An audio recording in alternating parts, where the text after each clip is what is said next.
bien c'est parti pour cette FAQ des 3 ans post-bypass. Je me suis fait donc opérer d'une opération chirurgie bariatrique en 2020, le 28 mai 2020 exactement. Donc là je tourne cette vidéo le lendemain de mon anniversaire, voilà. Donc c'est parti, j'ai récolté vos questions sur Instagram et sur YouTube. J'espère ne pas en avoir oublié. Si c'est le cas, n'hésitez pas à me le dire dans les commentaires en fait, et je compléterai avec une autre vidéo, soit sur Instagram, ça pourrait être sympa aussi, ou sur une nouvelle vidéo sur YouTube.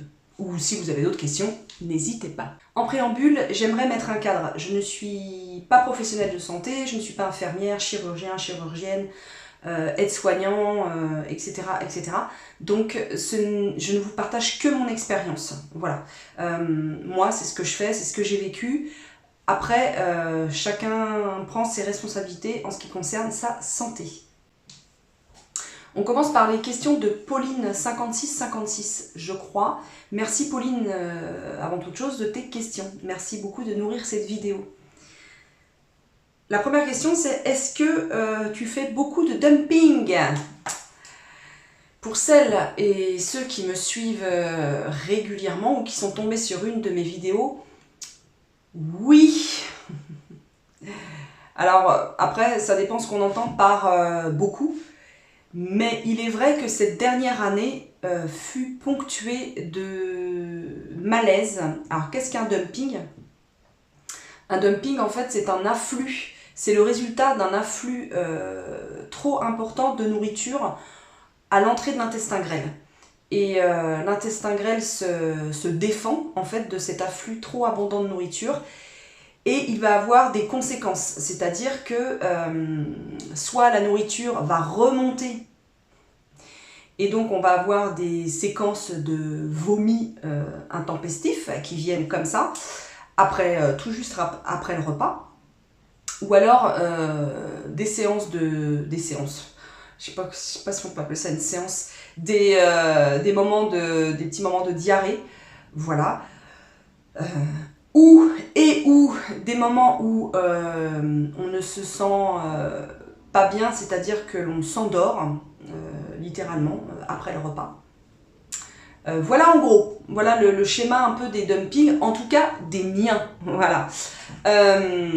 Donc durant cette dernière année, en effet, j'ai fait pas mal de dumping syndrome, de malaise, que ce soit des vomis ou des diarrhées fulgurantes, on va dire, et des endormissements intempestifs juste après les repas. Ce qui se passe, c'est que me concernant, après 18 mois, j'ai ressenti beaucoup moins le travail de l'estomac, du petit estomac en fait. C'est-à-dire que j'ai pu manger un peu plus, j'ai pu manger un peu plus vite, sans faire trop attention à la vitesse à laquelle j'ingurgitais les aliments et la grosseur des bouchées aussi, c'est important en ce qui me concerne. Il y a aussi le fait que la vie reprend son cours, voilà, au bout d'1 an et demi, le quotidien, on peut vite oublier à certains moments que l'on est opéré. But, en ce qui me concerne, mon estomac en a décidé autrement. Mais mon estomac est lié à là aussi. Vraiment, tout est lié. Parce qu'en fait, votre estomac va s'adapter, en fait, fait partie de vous, donc va s'adapter à votre personnalité. Et moi, c'est ce qui s'est passé. En fait, je peux être quelqu'un de très gourmand, de très gourmet, qui aime profiter des joies de la vie, etc. Donc c'est ce qui s'est passé avec les dumpings, hein, c'est-à-dire que j'ai moins fait attention à ce que je mangeais, à la vitesse à laquelle je mangeais, aux bouchées, à la grosseur des bouchées, ça aussi c'est important. Et du coup, voilà, j'ai omis que j'étais opérée. Et ça, ponctuellement, hein, c'était pas à tous les repas, je vous rassure, mais à un moment donné, je faisais quasiment un dumping par mois. voire plus, ça m'est arrivé plus sur des courtes périodes. Hein. Donc, pas confortable du tout, du tout, du tout. Je suis d'une nature gourmande et gourmet, mais je suis aussi d'une nature entière. Et comment dire, je suis assez dure avec moi-même. C'est-à-dire que ça va équilibrer le fait que je sois gourmande. Et au bout d'un moment, je me suis dit, mais arrête tes conneries, Maud. Arrête, stop, t'es en train de te rendre malade, t'es en train de prendre un chemin qui n'est pas le bon chemin pour toi, et j'ai envie de dire pour personne, hein. Parce que franchement, ces malaises ne sont pas agréables, ils font mal, c'est-à-dire que moi me concernant, oui, il y a beaucoup me concernant parce que je souhaite que chacun prenne en responsabilité sa propre expérience en fait. Je ne dis pas qu'il faut faire comme moi et que tout le monde est comme moi. Voilà, moi c'est ce que j'ai vécu. Moi, comme j'ai l'habitude de dire sur ma chaîne.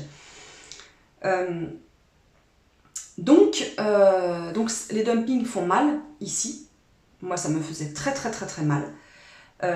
Les dumpings peuvent être, je pense, à un moment donné dangereux parce que quand vous ressentez des malaises à vous endormir après le repas, ça peut être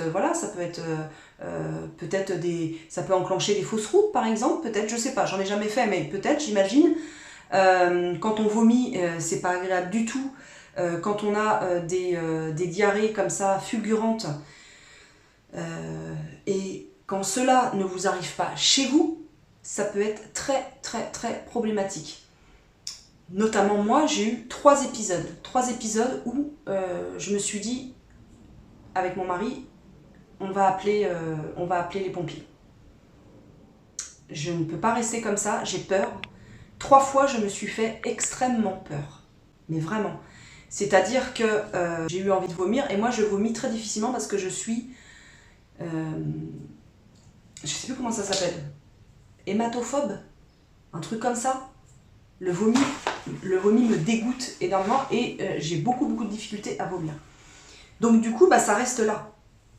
Et je suis nauséeuse et les fois où j'ai vomi, excusez-moi hein, pour ceux qui sont justement hémato machin et qui n'aiment pas qu'on parle de vomi, moi je suis pas aux extrêmes, donc ça va, je supporte d'en parler.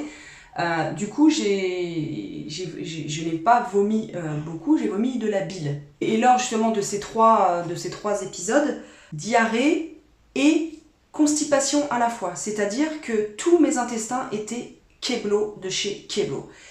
Bloqués.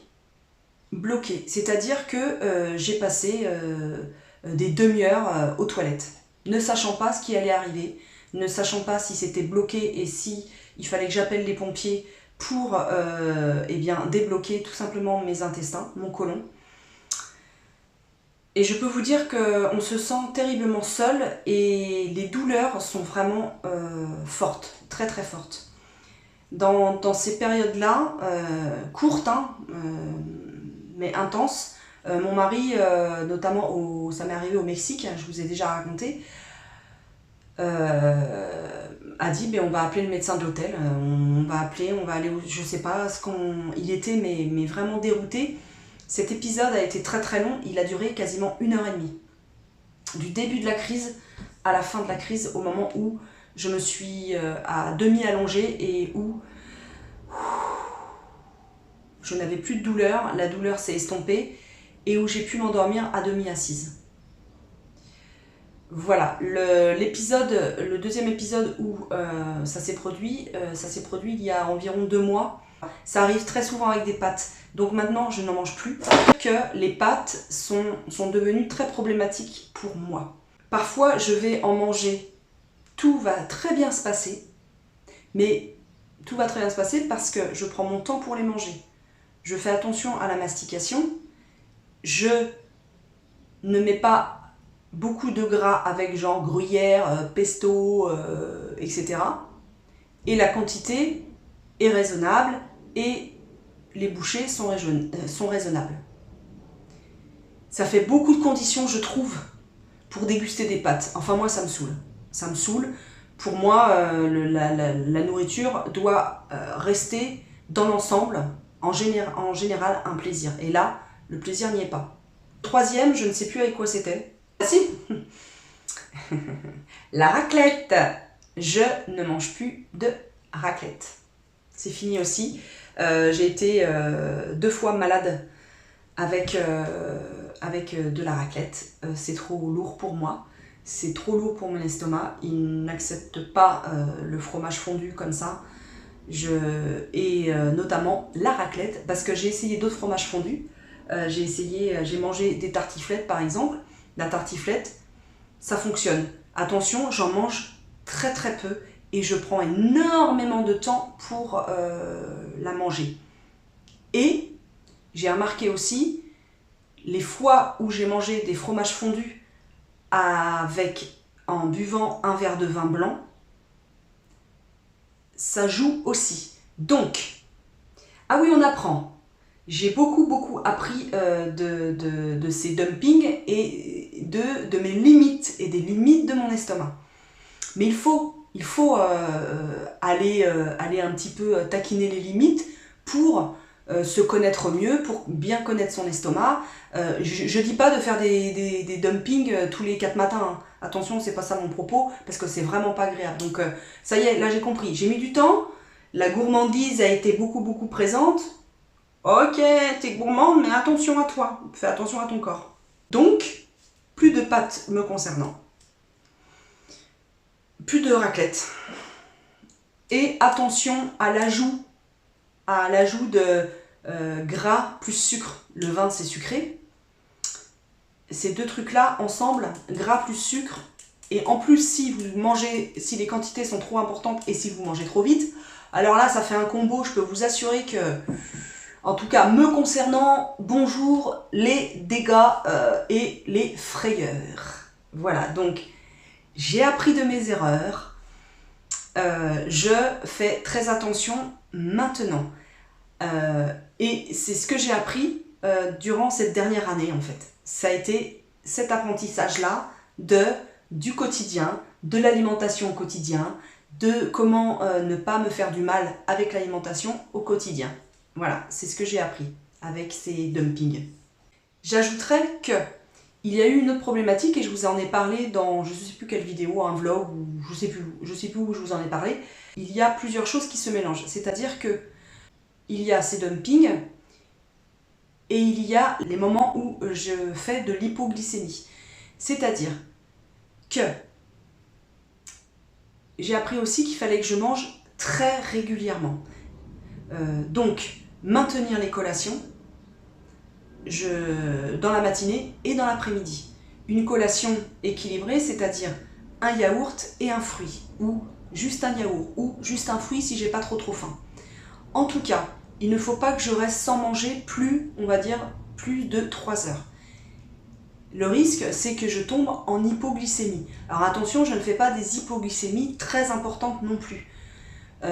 J'ai eu une ordonnance par mon endocrinologue qui m'a prescrit une ordonnance pour aller chercher un appareil comme pour les diabétiques, les gens qui souffrent de diabète. C'est-à-dire que je me suis piquée très régulièrement pendant 1 mois.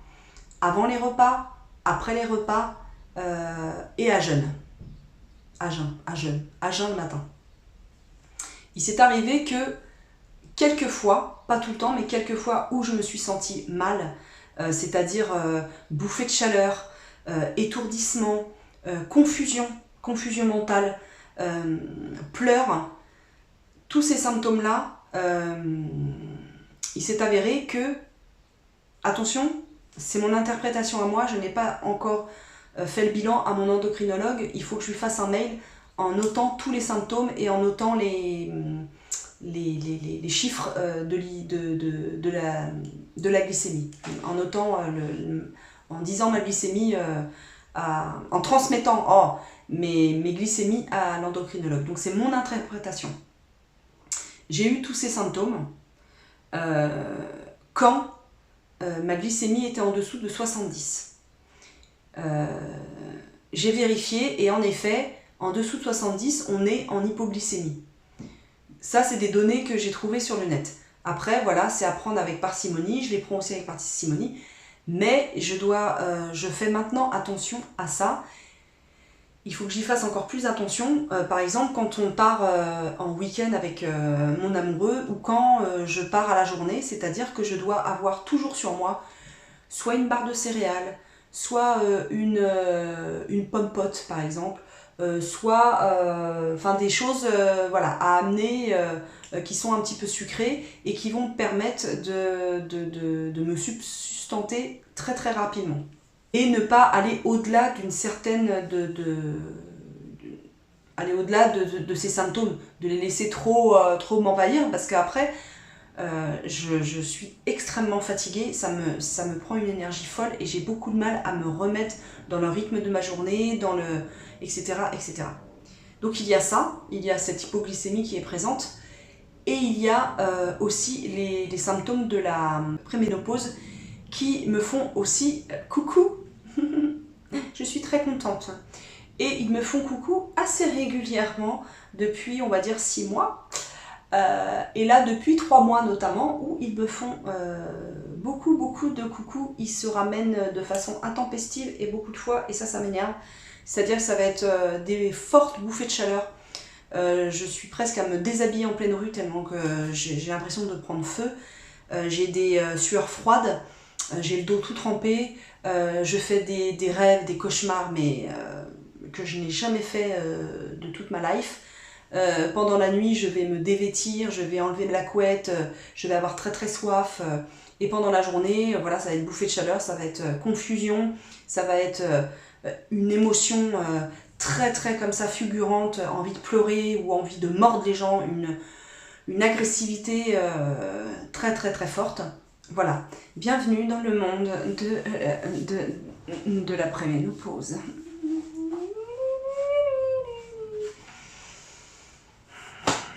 Voilà, donc tout ça se mélange avec les dumpings, donc il a été assez difficile pour moi de tout bien catégoriser, j'ai envie de dire.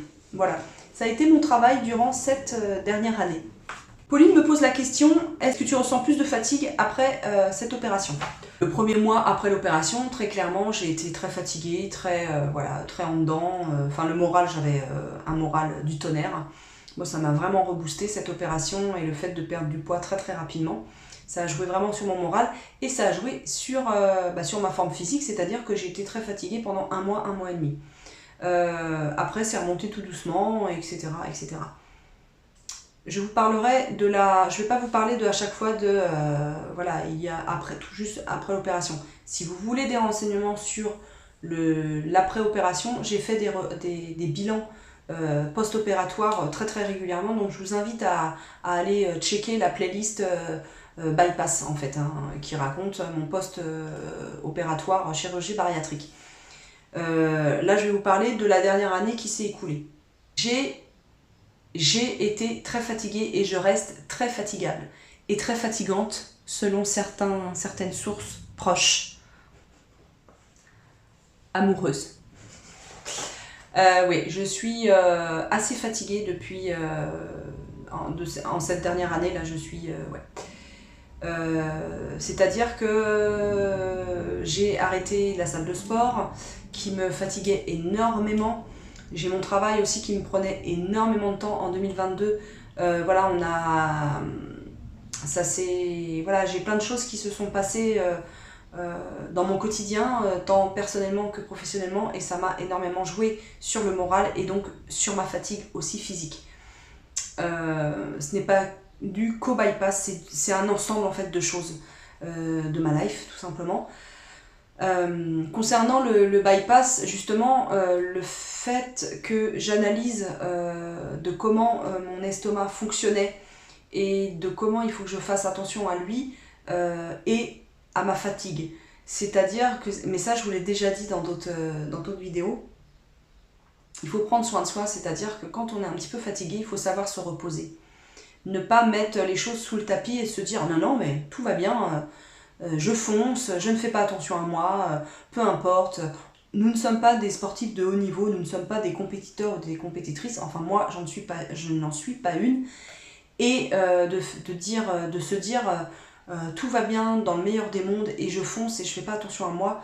Non, je ne fais plus ça. Je suis une personne faible très très régulièrement et ça m'énerve, hein, ça m'agace. Je supporte difficilement cet état de fatigue, mais il faut que je fasse avec. Donc j'ai envie de dire, il faut se reposer. Reposons-nous, reposons-nous, reposons-nous. Voilà. Donc le bilan, c'est que oui, je suis un peu plus fatiguée après mon opération qu'avant. But, avec mon obésité, avec les kilos en trop, j'étais vraiment, vraiment, vraiment fatiguée à beaucoup de moments de ma vie. Donc je sais pas dans la balance en fait si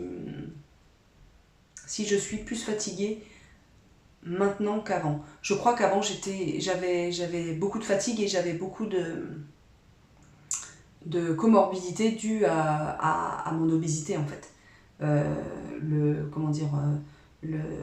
L'apnée du sommeil j'en faisais, les problèmes d'articulation le fait de se mouvoir qui était très difficile, etc. etc. Et ça, dans le quotidien, ça amplifie les difficultés, quoi. Donc quand même dans la balance, je pense que je suis moins fatiguée maintenant qu'avant. La troisième question de Pauline, qui a été très prolixe sur cette FAQ, c'est est-ce que j'ai des regrets par rapport à mon opération? Non, aucun. Aucun. Si c'était à refaire, je le referais et je le referais 5 ans plus tôt, voire 10 ans plus tôt. Mais je ne sais pas si 10 ans plus tôt avant mon opération, j'étais en situation d'obésité. Mais je la referais sans problème. Je vivrais les choses de la même manière. Mais tout, le avant opération, le post-op, tout ce que j'ai mis en place, tout ce que ça m'a appris, tout vraiment. Marie-Claire, merci pour ta question. Tu me poses la question, est-ce que mon moral, du coup très bas, peut être en lien avec ma forte perte de poids? Je ne pense pas. Si j'y réfléchis comme ça, je ne pense pas. Moi, à côté du bypass, à côté de mes 60 kilos perdus, j'ai, je pense, une problématique d'hypersensibilité et d'épisodes de dépression qui, je pense, ne sont pas dus au bypass parce que j'en avais avant. Je souffrais de dépression avant le bypass et je souffre de dépression après le bypass. J'ai pensé à un moment donné qu'une grosse partie de ce moral très très bas et de ces épisodes de forte déprime et de ces états, on va dire, suicidaires, hein, on va dire le mot, étaient dus que à cette obésité.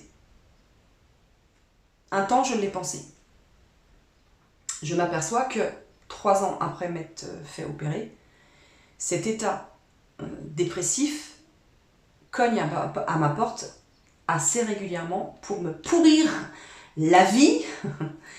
Au contraire, je pense que cette forte perte de poids m'a permis de réaliser qu'il y avait deux entités distinctes, c'est-à-dire ma situation d'obésité et ma situation de dépression. Et du coup, là, c'est en train de... Voilà, je suis en train d'aligner les plaques tectoniques pour que ces deux choses vivent ensemble de façon plus harmonieuse. Voilà.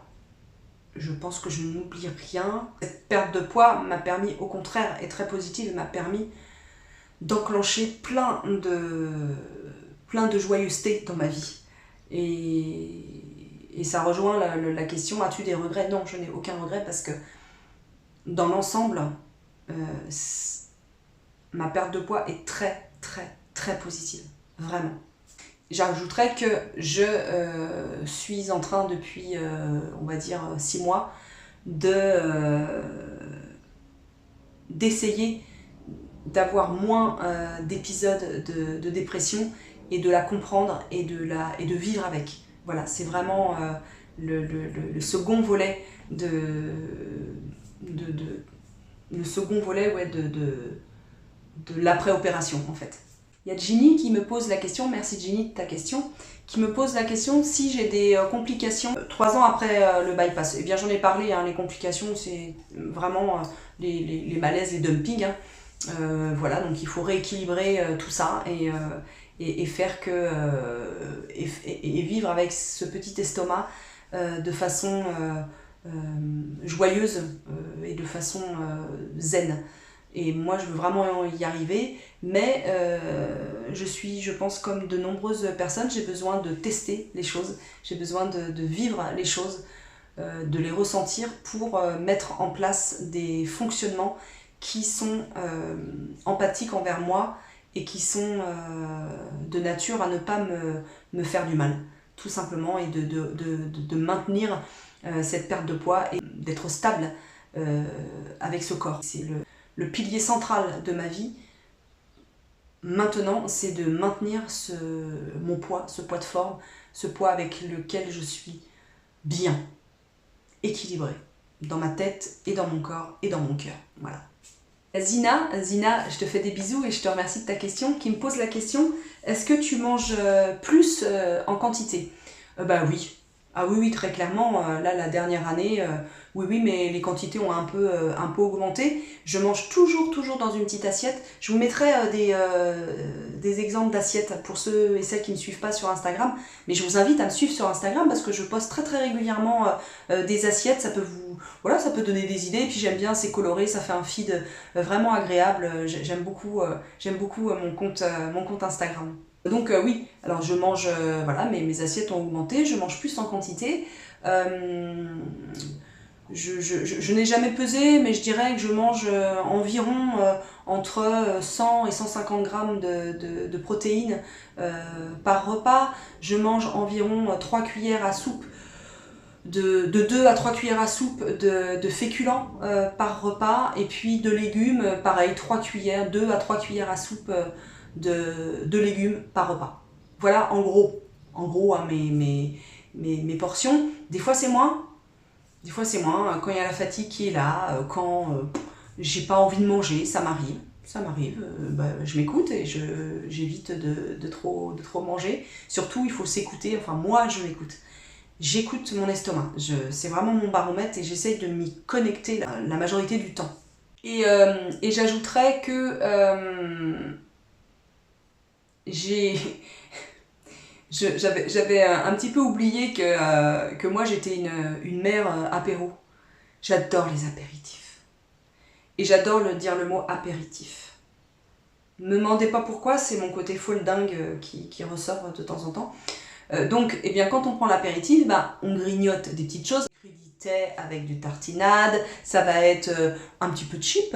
Oui, on peut manger un petit peu de chip, c'est pas interdit. Enfin, moi, je m'interdis pas. Ça va être quelques rondelles de chorizo ou de saucisson sec.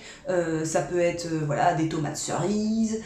Ça peut être voilà, des trucs comme ça, quoi. Des crackers faits maison, ou pas d'ailleurs. Bon, bref. Et si je prends un apéro, et si je grignote à l'apéro, si je mange, je considère ça comme un repas. Voilà, tout simplement. Donc je ne m'interdis pas les apéros, je prends les apéritifs et je prends ce qu'il y a à grignoter avec mon petit verre de vin ou de jus, ça dépend, ou de sirop, ça dépend. Et puis tranquillement, je trinque, je profite de la vie.